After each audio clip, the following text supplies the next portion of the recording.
I'd built up an organization. We were kind of approaching $1 million in revenue. We probably had 15 employees.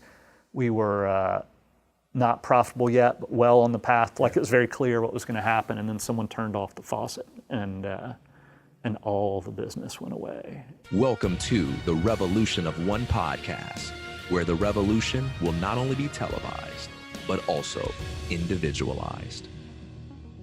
This is TK Coleman, and you're watching the Revolution of One podcast.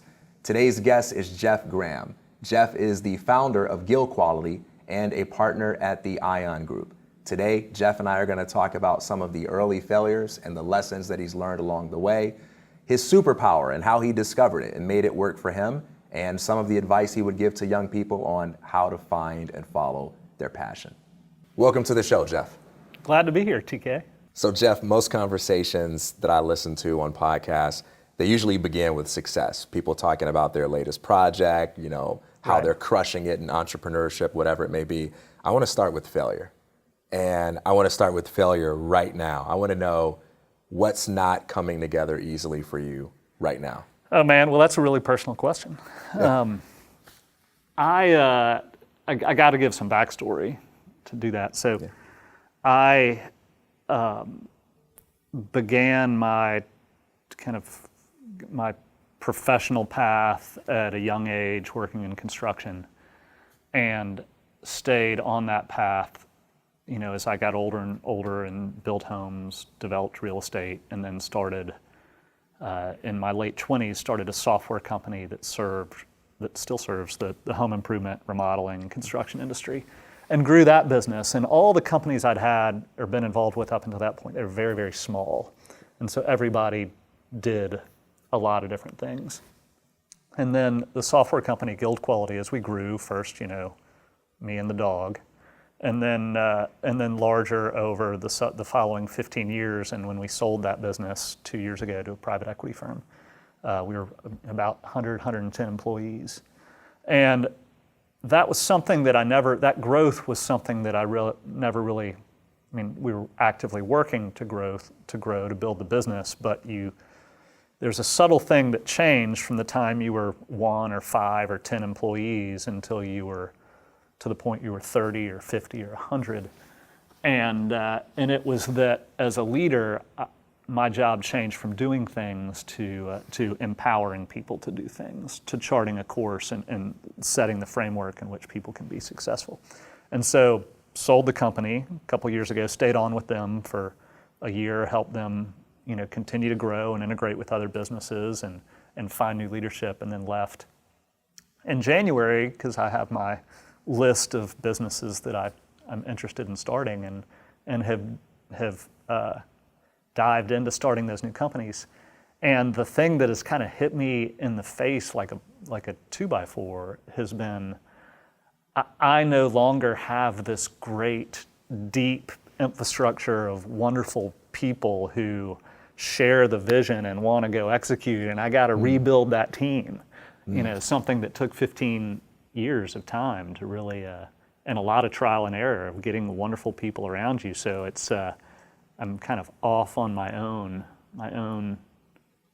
insular Tahiti, trying to build it all by myself and starting from scratch again. So, so the most painful thing for me right now, the thing that I'm kind of flailing about with is like, and it was a problem faced early on as a real estate developer, and then early on building a software company. You're like, who were the first right people to really begin this journey with? And so struggling with that, Yeah.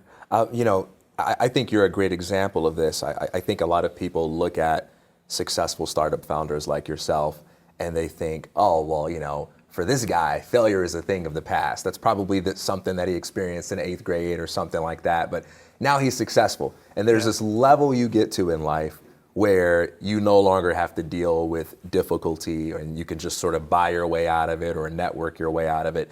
And that's clearly not true. There are struggles at every level. I'm curious, how are you dealing with that one? You had this infrastructure, now you're by yourself again. How do you get back to that? I've probably done something for a couple years, which is I I'm kind of torn on the notion of goals, like setting goals for yourself. I think there's a lot of people who are hardcore about having goals, and a lot of people who are less passionate about it or even think it might be counterproductive. A lot of very successful people in both of those camps. And but I'm reasonably goal oriented and try not to get too attached to the distant future, but try to be reasonably focused on what I'm going to work on. And so setting the stage for my new businesses to be platforms in which people can come in and be successful and accomplish things are big parts of what I've been working on the last couple quarters. They're on my spreadsheet that I look at every day of like, okay, what are the various things that I need to be paying attention to?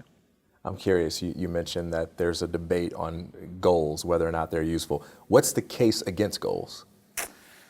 The case that my good friends who are opposed to goal setting have is they can blind you to opportunity that presents itself, and they can set you up for failure and frustration if you don't achieve them, or if circumstances outside of your control change, which there are plenty of circumstances outside of your control. Have you set the right goals that enable you to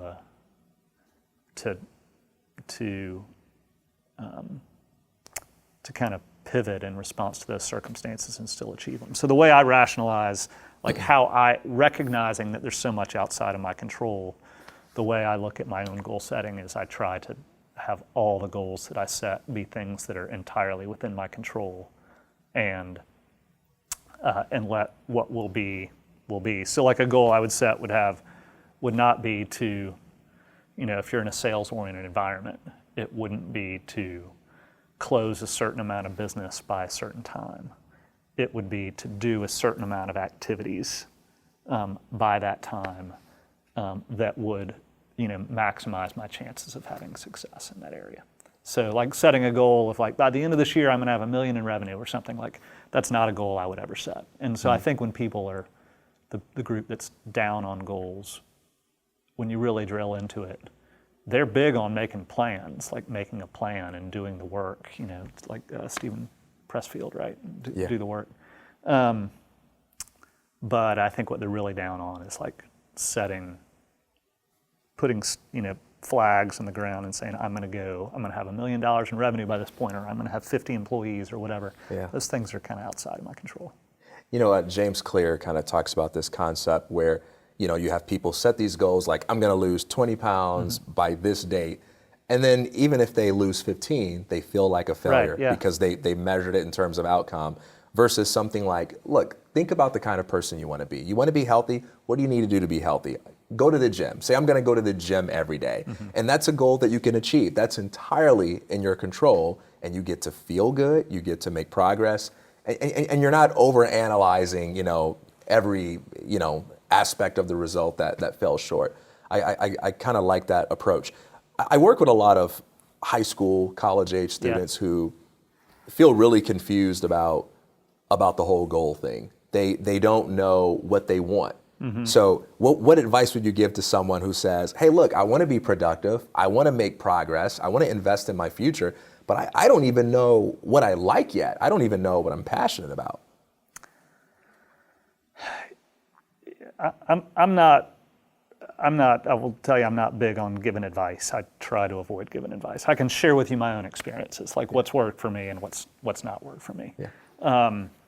And I from an early age, I had jobs. Like I got jobs and did work. And I was incredibly fortunate, like just as a teenager and then growing up, to almost all of the people I worked for, all of my bosses or managers or whoever were outstanding people.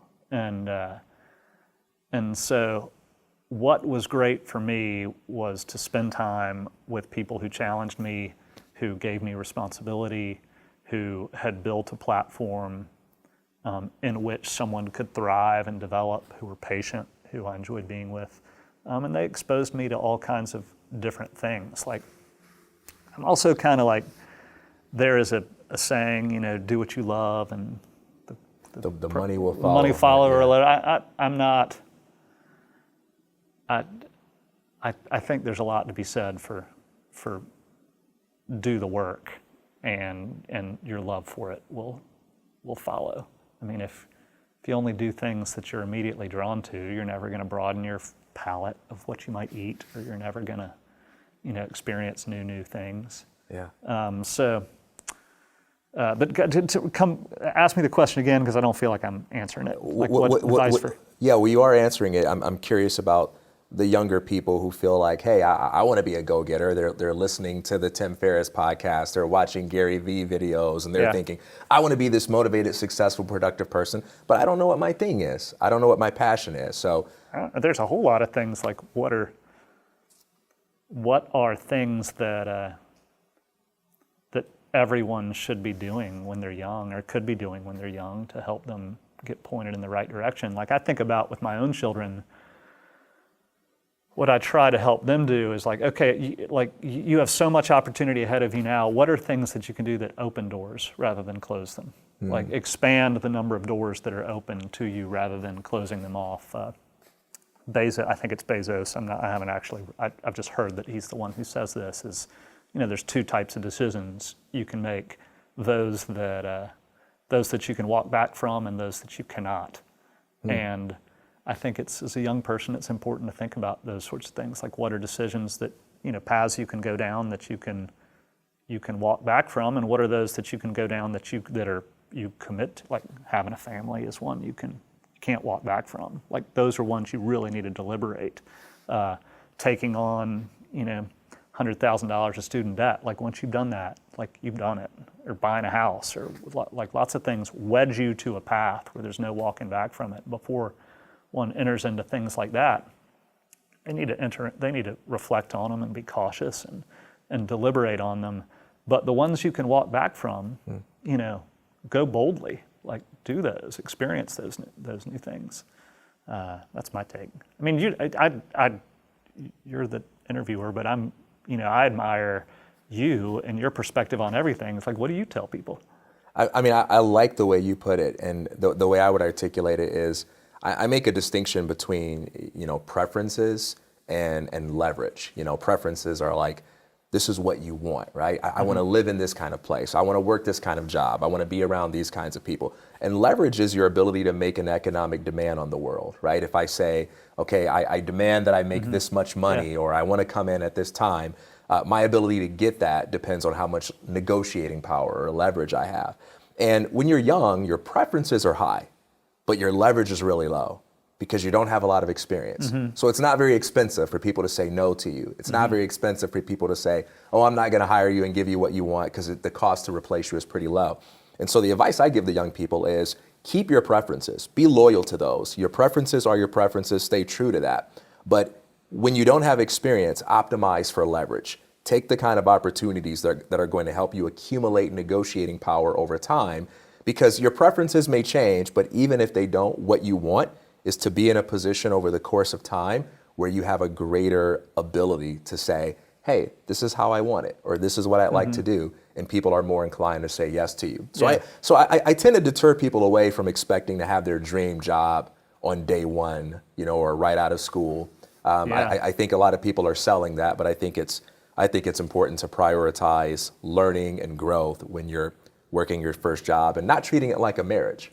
I completely agree with you. And something I've heard you talk about is mentorship, and like, I'd add to something you just said about the type of work that you pursue and what you should look for in it. And one of those things would be to look to work with and for and alongside people that really excite you and are good, like honorable people who are creative, people who are, if you have a philosophical bent, people who have that as well, you're going to become, the saying is, you're going to become the average of the 5 people you spend time with. Yeah. And the people you work alongside and work for are that. So man, when you're young, the work itself, provided it aligns with your values and things like that, is not nearly as important as the people you are working with. Yeah, I'm absolutely in agreement with you on that. I mean, if I had the opportunity to drive the bus for Elon Musk, I'm taking that job, no matter what my title is, right? Yeah. It's who I get to be around. You know, so I don't know if you've heard of Cal Newport. He has a book called So Good They Can't Ignore You. But he made a big stir a few years ago by doing a lot of talks on the whole follow your passion piece of advice that's often given. And he sort of criticized that. He would tell people, don't follow your passion. You know, too many people are psyching themselves out with that. And he said, when you look at successful people who appear to be doing what they're passionate about, it's usually the result of this process of experimenting with different things, getting practical experience at things that they weren't really passionate about when they first started out, but then developing useful skills. And that passion is something that you manufacture over time by getting experience, developing useful skills, and figuring out a way to sort of put your unique self into that. And so he discourages people from looking at it as like, it already exists, and I've got to analyze my way to finding my passion. And if I'm working a job that I don't love every aspect of, I'm doing something wrong. To saying, no, take the experiences that you can get, bring your best self to it, use everything as a learning opportunity, and you'll figure out how to manufacture your passion over time. Yeah. Yeah. I mean, it is a muscle you develop or a skill you acquire over time, and it takes practice and returning to it over and over and over. You mentioned that work was very helpful for you with this, that you took a lot of different jobs. What were those jobs like, and what made you take them? Were you choosing them because you were interested? I mean, Did your parents make you? I gotta say, my parents never, I was the youngest of 4 children, and my older siblings will tell you that my parents never made me do anything, which is completely true. There were no rules for me. It was I was a good kid, very dorky. There didn't need to be any rules for me. I was not trying to break any rules. But my first like real paying job, I think I was 14, and I was selling Christmas trees for a woman named Mary Goldberg, who's since passed away, but she had Goldberg's Nursery on Peachtree Industrial Boulevard in Chamblee, just outside of Atlanta. And she hired young people, you know, because she needed the extra help during the season. And I answered an ad and showed up, and she hired me. It's completely lucky. She was an outstanding first employer. I went back and would work for her on weekends and the summer following that, doing more broad nursery type stuff. But Christmas tree sales, selling Christmas trees at Christmas time, of course, nothing puts you in the mood like the holiday spirit than, you know, wearing your Santa Claus hat around and like bringing joy to all these people, giving them their tree and putting it on top of their car and tying it down and working for tips and negotiating with them, and having a boss like Mary who was, you know, just so supportive and encouraging. It was my first job. Then I worked for her for, you know, holidays and summers and or one summer after that, and then answered a want ad. This was back in the day when there were newspapers, like you would open the newspaper and in the back of the newspaper there was the want ads. Yeah. And it's essentially Craigslist now, and you would just respond to the little printed out thing, carpenter's helper needed, and a guy named Craig Seacrest, who had a small remodeling business, needed an assistant, you know, to help him, and got a job working with Craig. Now, are you thinking this sounds fun, or I just need a job and I think I can probably I just felt like I needed a job. I mean, I liked building things, and I felt like I needed a job and wanted to make money. I didn't really have any, there was no push from my parents to go do these types of things. I have no idea why. I mean, now I see that it's less common, I think, I know that it is statistically, it's far less common for young people to have jobs now. I think it's like half as many, the teenage employment rate is something like half what it was in the 80s when I was doing this. And I think part of that is, you know, parental pressure to push kids to do activities that can help them build resumes, that can lead them to, you know, having whatever certifications or resume things that they need to go to college to then go to eventually get a job. But yeah, there was nothing pushing me to do this. So, carpenter. Then I did one summer as a lifeguard, which was like the easiest and most stressful job at the same time. So I loved it and hated it. But mostly I turned back toward working with my hands and building things. Yeah. And what point did you decide, I want to be an entrepreneur? Like how did that happen? Well, I think that there's a study on entrepreneurship that showed that you are the attribute that is most likely to predict one becoming an entrepreneur is to have at least one parent who is an entrepreneur. So to have, and I would extend that. Essentially, the study is saying that if young people see that is a path that one can do, they're far more likely to do it, which makes complete sense. So, like if you have someone who is close to you when you're growing up, whether it's a parent or a relative or friend or a friend's parent, it's just going to be a normal thing to become an entrepreneur. Like that's something you do.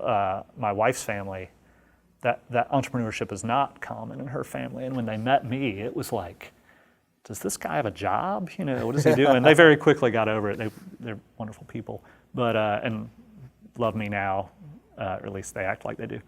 But there was no stigma associated with it, or it wasn't a random thing to do. It was a normal thing. So my dad's an entrepreneur. My oldest brother is as well, both of them in real estate. So I got into construction, rather than the speculating on land development, more building and remodeling homes. And then very early on in my career, when I was 23, I think, we partnered together to become real estate developers and start our own real estate development company in Charleston. Yeah. Going back to failure, what was like your initiation ritual into the entrepreneurial path? What's a moment where you just got your back pushed against a wall or reality said, nope, I'm not going to cooperate with you? I feel incredibly fortunate in the path I've been on. Entering into entrepreneurship, I had great models for people who were really close with me and former mentors from other employers. And then I began in real estate development. And I had some small businesses when I was younger, sort of, like kid type businesses that were fun things. But really becoming an entrepreneur in my early 20s, I entered into real estate development at a time, the late 90s, when it was hard to not make money. Just the nature of the real estate cycle was such that things were just on fire. And we happened to, have a great vision and a great product, building something that had not been built before, that the market really responded really well to. And it was awesome.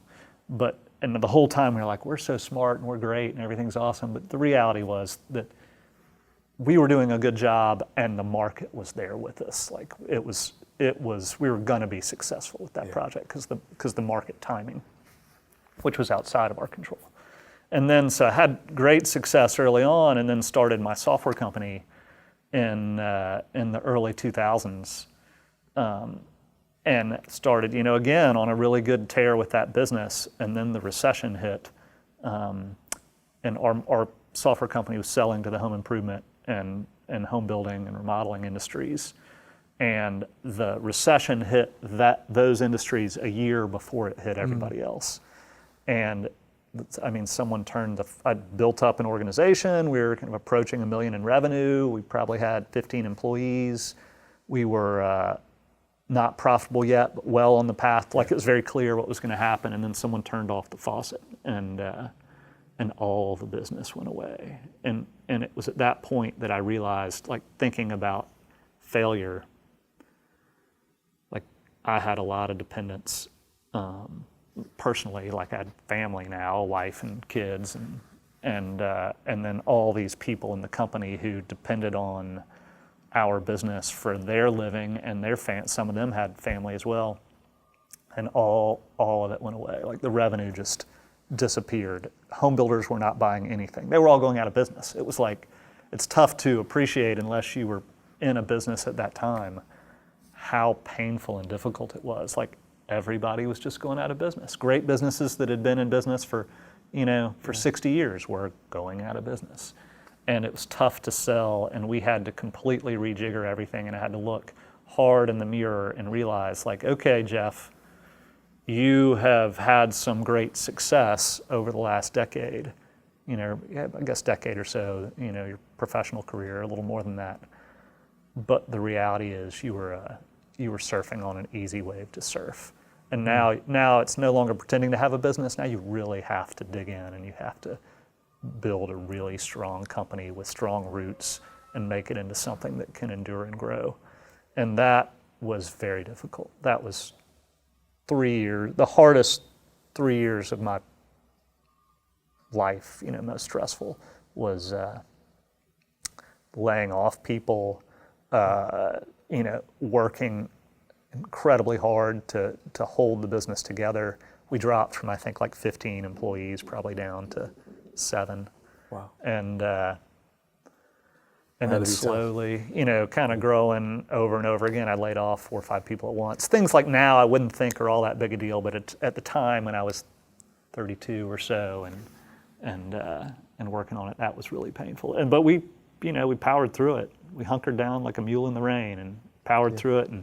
And it took about 3 years to sort of get through it. And by 2009, we were like, we could see the light at the end of the tunnel. Late 2009, we were like, we actually have figured this out. We've figured out how to breathe underwater. We've grown gills, whatever it took to do to be able to survive in the new economic reality where every business owner, by necessity, was incredibly was scrutinizing every penny they spent. And so if they were going to invest in your product and your software solution, in you as a person and your company, they had to have an enormous amount of confidence that you were going to help them be more successful. And it took us a couple years to kind of wrap our heads around that, and then another year to really kind of to become successful in that way. And then we started we kind of flatlined growth-wise in 2006, and then we really started to grow again in 2009. Yeah. But it was, I wouldn't call it a failure. It was like the greatest learning experience I could ever, professional learning experience I could ever possibly have. And the people who tend to fail forward, so to speak, are the ones who look at it in exactly that way. Often the difference between a successful reaction to failure and a non-successful reaction is whether or not you choose to label it as failure. Is it failure, or is it a learning experience? Is it an opportunity? Definitely, I will say at the time I felt like I'd not done well. That kind of hovered around me for a long time. But to be honest, I had no choice but to succeed. It was, I'd taken all the money that I had made in real estate development, which was great and fantastic, and had invested in growing this business. And so had nothing, had no money in the bank account, and 2 children to feed at home, and that's skin in the game. And there was no choice but to succeed. It was, I guess the other choice was to completely fold and go get a job with someone probably great. And who knows, that probably could have been a great outcome as well, but a lot of people would have suffered more, had that happened. But it worked out. I had great people who were along for the ride, still, and I'm still close with all those people who were with us through that period. It's amazing what you can accomplish when you see yourself as not having an alternative as an option, right? When you have that ultimate skin in the game. Yeah. There's something about responsibility that it's such a great intelligence enhancer, Yeah.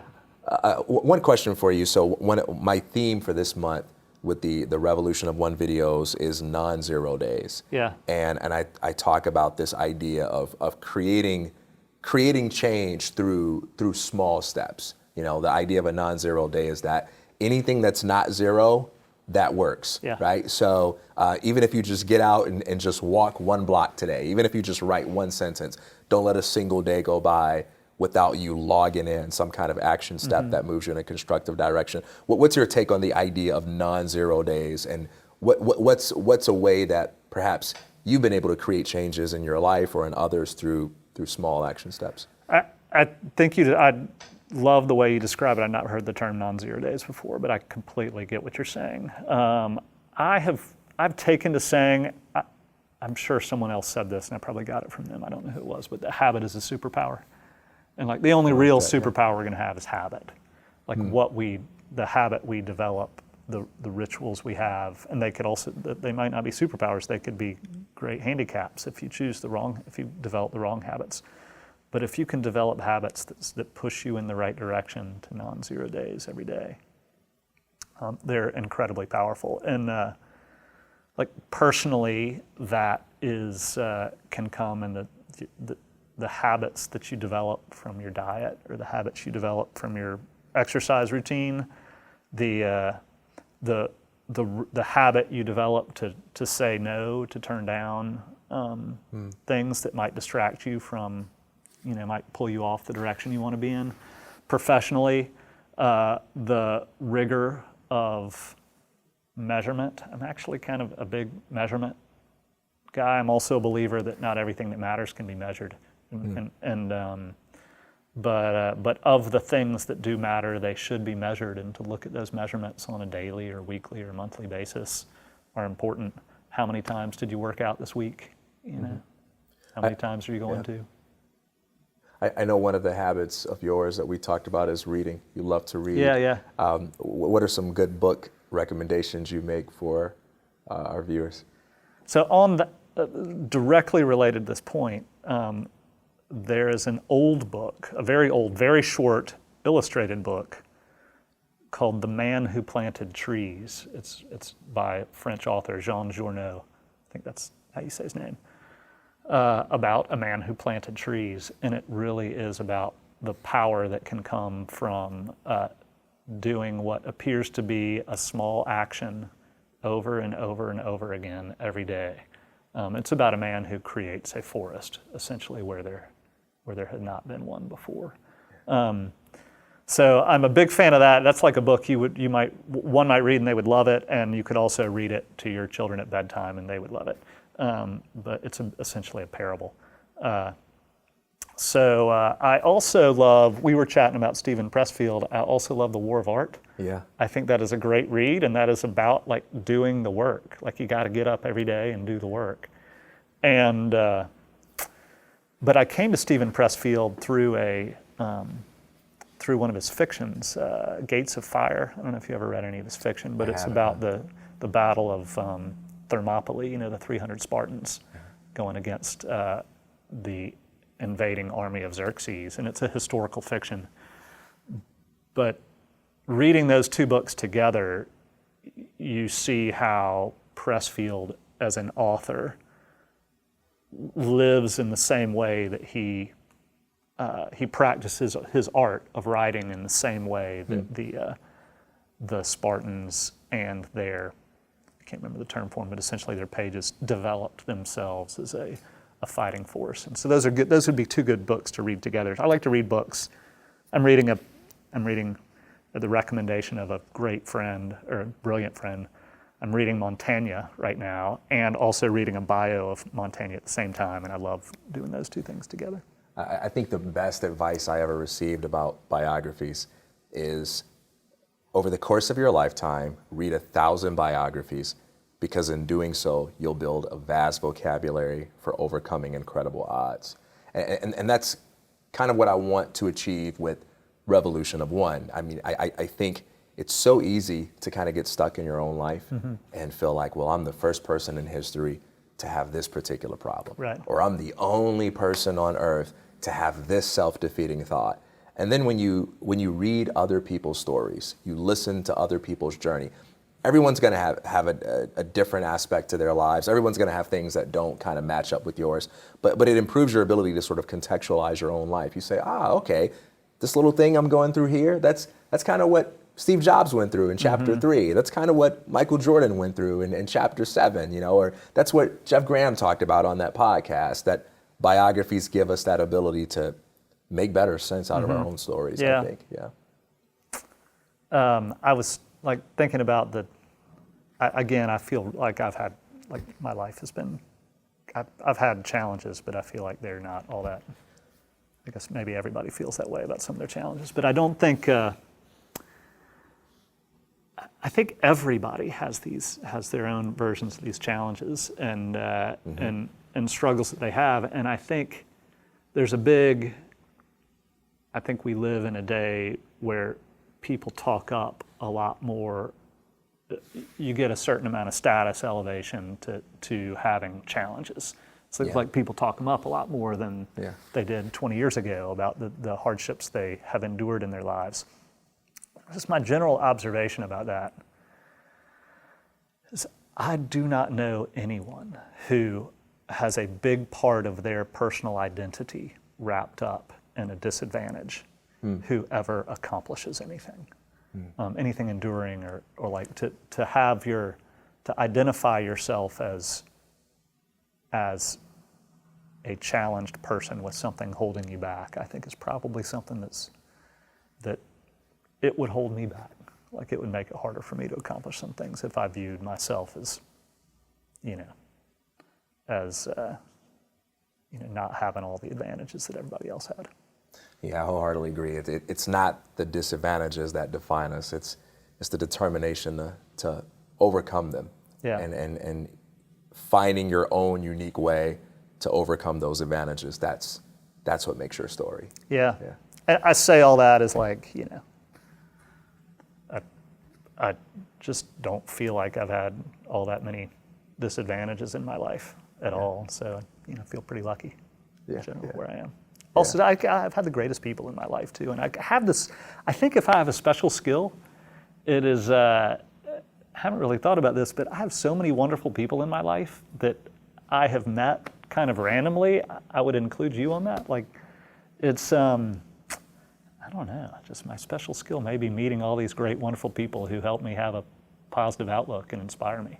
Yeah, and I think that's the thing right there. It's possible to listen to that and say, well, gee, Geoff's a really lucky guy. I wish I had that special skill.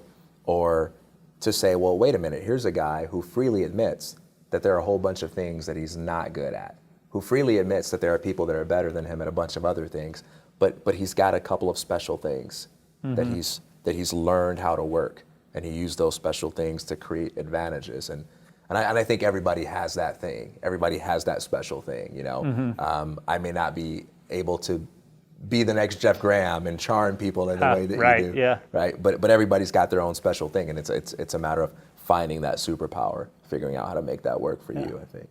Yeah. Geoff, I appreciate you sharing your story, man. Thank you, TK. Love being here with you. Absolutely. If you want to follow today's guest and learn more about how he thinks, you can follow him on Twitter. His handle is @JeffreyD.Graham. Also, be sure to subscribe to our YouTube channel, youtube.com/FeeOnline for more Revolution of One videos, and go to our Instagram channel to check out our Motivational Mondays, instagram.com/FeeOnline. Be sure to subscribe to the podcast on Spotify, iTunes, and Google Play. Thanks for watching.